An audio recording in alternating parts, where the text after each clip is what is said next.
Coach, welcome to London, first of all. When we look at a guy like Travis Hunter, I know a lot of UK fans will be interested to see such a unique player come over here.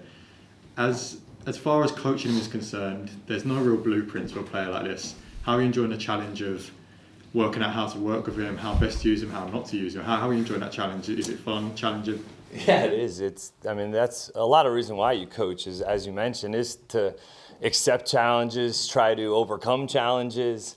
And Travis is no different, as you mentioned. And so it's been the scheduling all the way from the beginning till on the plane ride out here Monday night. We were sitting on the plane going over any tweaks to the schedule we may be making this week. So it's every day. It's a great challenge for us. It keeps everybody really having to be on it in terms of the schedule. His position coaches, athletic training, media, everybody has to be involved in the process. And when you're working with a guy that does love football and does love to work, he loves to play. He loves to play the game. And you really want to help people like that. And that's somebody that is ultimately going to continue, I think, to get better and better each week. But it has been a fun challenge thus far. Why have the Rams been so consistent under Sean McVay? What is he built there that gives him the ability to consistently play to at least 10 wins every year? Yeah. You guys know the respect I have for Sean. I think he is just as good, if not better, of a coach after maybe a tough game. Whether it's a tough output for one side of the ball, a loss, I just feel like that's when he's at his best in terms of being able to still put confidence into the guys, the building, the staff, the culture. I don't know what his record is after a loss, which, that has a lot to do with determining coaches' successes, I think, in a lot of ways. But in terms of his ability to get the guys up every single week, I think is pretty cool. I mean, the way he addresses the players, the way that he handles the players, the staff, the coaches from a positive, state of mind, but also the standards, the demand, the way that he ultimately wants that team to play, it shows up every single week. And win, lose, or draw, they play hard. And the quarterback, because you coached him, obviously, I've heard your admiration for him. What particular challenges does Anthony and his staff have against a guy like Stafford? Yeah, don't trust those eyes now. Don't trust his eyes, but we've talked, it's his full command of the operation that ultimately we have to be great with our disguises. We have to be great with our spot drop coverages. We've got to try to affect the pocket, obviously, in a lot of ways, but he has such a great way of dissecting pre-snap and then operating post-snap. Like, he sees it pre-snap, he can then can things, fix the protections, get you in a better football play. But then, post-snap, it's his ability to then see areas, see coverages, but also just see open spots on the field, not necessarily just looking at receivers. That's what makes Matthew so special. And so those details for us, the pre-snap, what does it look like, the discipline in our drops, the discipline in our ability to work our games in stunts and pressures, that's going to be huge this week. Where's the offensive line right now, and then another tough matchup this week up front? Yeah, I think those guys are, I talked to Anton, talked to some of those guys, they're very eager, I think, for the challenge to step up. Each week you face an opportunity in this league up front to see some of the best pass rushers, and whether it's individuals, whether it's a crew of them, whether it's scheme, we've seen some good stuff. And so we've protected at a high level in a lot of ways. Last week was a tough go. So they know, we all know, it takes truly not just those guys up front. We've got to help them and have a responsibility as coaches, but also, hey, stepping up to the plate and worrying about us. Let's go get better at our sets, the way that we slide in pass protection, the way that we protect our fundamentals, our techniques, and worry about those things and not so much the guys that we're playing against. Trevor's numbers have been better in the last 3 games. Is that a sign? Are those indicative of how he's grown in your system right now, or how he's playing the last couple of weeks? I do think that there's definitely been improvements in a lot of ways. I mean, you look at his ability to still, use his legs in some areas. I thought there was some really good moments of being able to play some things off schedule, make some plays. We've got to continue to help them create, one-on-one opportunities down the field to be able to push it down there. But I do think there's been improvement. I think he has confidence right now. I do. So hopefully we continue to see that growth this week because, like we told the team, all of this week is about us. It's about our preparation, our operation. Let's get better at the controllables and see how mentally tough we are. You talked on Monday about the controllables. How do you clean that up? What's the approach? Well, we typically do game records today and talk about the opponent a little bit and introduce that. We know who their good players are and have a lot of respect for them. But the message this morning was, we've been our game records. In a lot of ways, we played some really good opponents and we've have a lot of respect for those opponents. But until we look at ourselves and fix our mistakes, it doesn't matter who we're playing. So that's been the message. That was the message this morning in the team meeting or today. And how much can we go out and create our own energy out here in a long walk through where you've got to stay mentally locked in and focused and disciplined and detailed throughout in a course of this day, after travel, after jet lag, after whatever it is. No excuses. Let's go to work and prepare the best week we've had from a preparation standpoint. And go play to not try to do too much. I think some of that did show up a little bit on Sunday where it's one of those tight ball games. You're back and forth. You're struggling to maybe make some things happen in some ways. And guys maybe try to go outside of, all right, the route's at 15, but I need to run it at 20 because of this or that, or I got to make a play. And some of that stuff starts to happen. It's natural.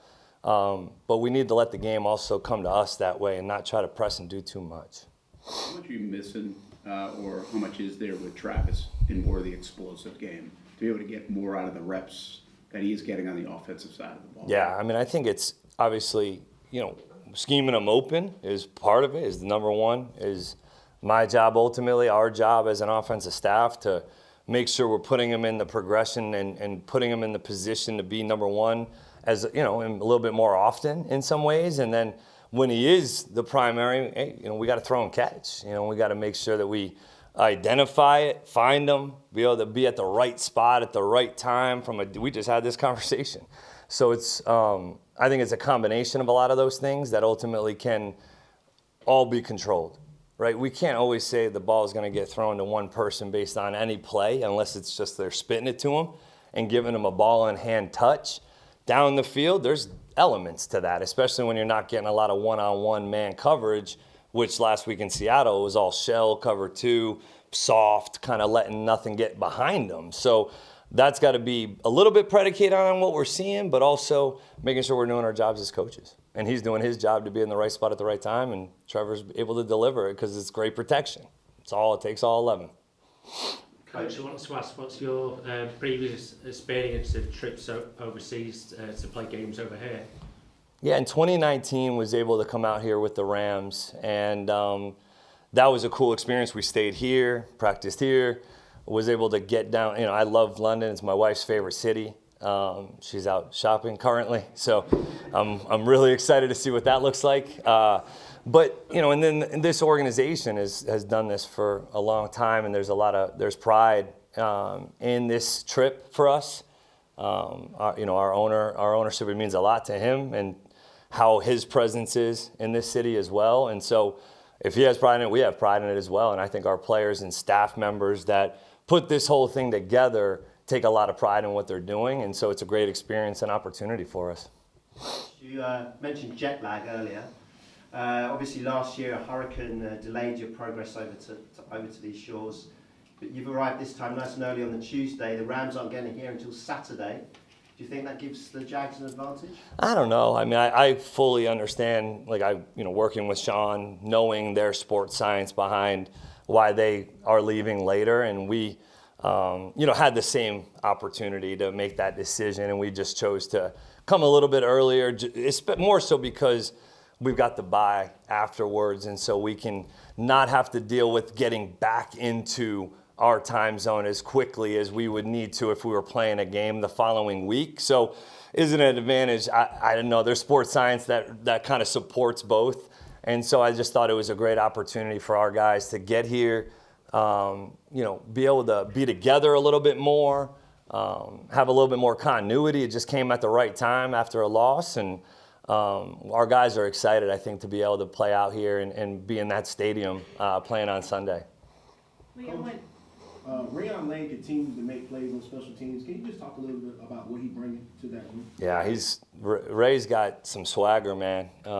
He plays the game very, violently. He's obviously a tough kid, and what he's obviously gone through in high school to college to get to where he's at. He takes a lot of pride in what he does. And he knows he's a darn good player. He's got confidence right now. The players in that room, that unit, also believe in him at a high level. And so, man, the who knows what his ceiling is, right, in terms of what he can be in terms of a special teams player in this league. I think he takes it personal when he's getting double teamed and be able to beat those things. And when he is getting one-on-one opportunities down the field, he's taking advantage of them. So, been really pleased with Ray. To evaluate him because the service academy, it's kind of tough to find the gems out of those places. It was kind of wild. I think he forced like some ridiculous amount of turnovers coming out of Navy in terms of like whether it was punching them out, causing them, falling on them. He just disrupted a lot on his tape. So for us, I know James was high on him very early on. It was somebody that we had targeted very early on that they had their eyes on. And sometimes you're like, well, is he going to be able to get on defense and this year and help us? But man, it's a great pick, I think, and a great player for us. So it was a little bit challenging to go through the process a little bit, just watching it and going through the tape. But man, he did so many good things that they're a well-coached operation there at Navy. Liam, when you're making a game plan against an organization that obviously you know really well, do you feel like that's a pro, or can it kind of be a con because you know what Sean knows and Sean knows what you know? Yeah, there's definitely a little bit of that chess match to it in terms of the familiarity factor. But they've evolved a little bit over the last few years. We've definitely evolved in some different ways, whether it was last year in Tampa, this year in Jacksonville. It's not identical to theirs, and they're not as identical to ours. So there's different wrinkles, but I do think we both probably know some of the details in which maybe you can affect the protection or be able to blitz to stop an open side run or a closed side run. I think there's some of that definitely goes into it. I was meeting with Campy and the defensive staff for a little while last night, just watching their tape, going through some of the thought process and details of maybe their scheme and how they're running the play, just so that they get a little bit more insight. So many of the ball plays are similar that you see each week. What makes Sean and those guys, I think, different is just the details that go into it and the amount of how specific the motions are, how efficient they are at their operation, pre-snap, identifying it, what they're looking for maybe in some of these plays, whether they're can to run or can to pass, can to screens, whatever it is. I think that's where he has a notch above. How well has Trevor adapted to being a mentor to Travis on and off the field? Yeah, I mean, they do spend a pretty good amount of time together throughout the course of the day, whether it's in the meeting setting, whether it's at the walkthroughs, whether it's post-practice, one-on-one. I think a pretty cool moment was last week going into Kansas City, 2 weeks ago now. They had missed on a throw in practice a few times, and then Travis and Trevor stayed afterwards, threw it 5 times till they got it right. And then it came to life on the catch that Travis made, jumping up in the air against Kansas City. And so that connection hopefully continuing to get fostered, that relationship. And I think Trevor's a unique leader in the way that he's able to give such great insight for a younger guy, if you will. I mean, he's kind of mature beyond his years in so many ways. So sometimes I feel like he's a little bit more mature than me. So, I think that relationship's getting better and better.